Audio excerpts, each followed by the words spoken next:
Chinese New Year na mga kapatid, kaya usong-uso na naman ang mga pampaswerte para sa papasok na Year of the Wood Dragon. Yan ang papagising na balita ni Ivan Tarinque. Pa-Chinese New Year na, handa na ba ang inyong mga pampaswerte? Kaliwat kanan ang bentahan ng mga Lucky Charms dito sa Binondo sa Maynila.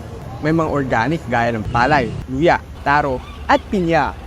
Dala raw niyan, swerte at good health, hindi lang sa ating buong pamilya, kundi pati sa negosyo. At ang mga pampaswerte niyan, affordable at hindi mabigat sa bulsa.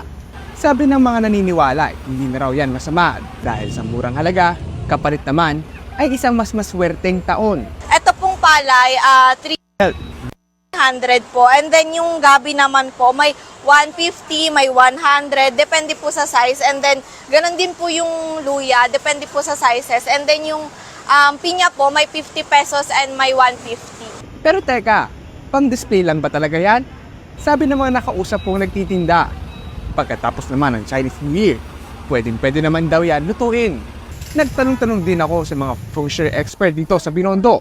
Sabi nila, ngayong Year of the Wood Dragon, pinakadapat bantayan ang kalusugan. Marami raw kasi magiging lapitin ng sakit at stress.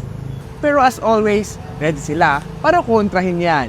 Kaya kailangan natin din yung mga charms that can boost up our health, no? So you can have your health lock charm bracelet or the Tai Sui charm bracelet or also the Seed of Life charm bracelet.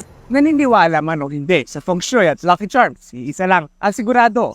Ang swerte, baliwala. Kung hindi sasamahan, nasipag at tiyaga.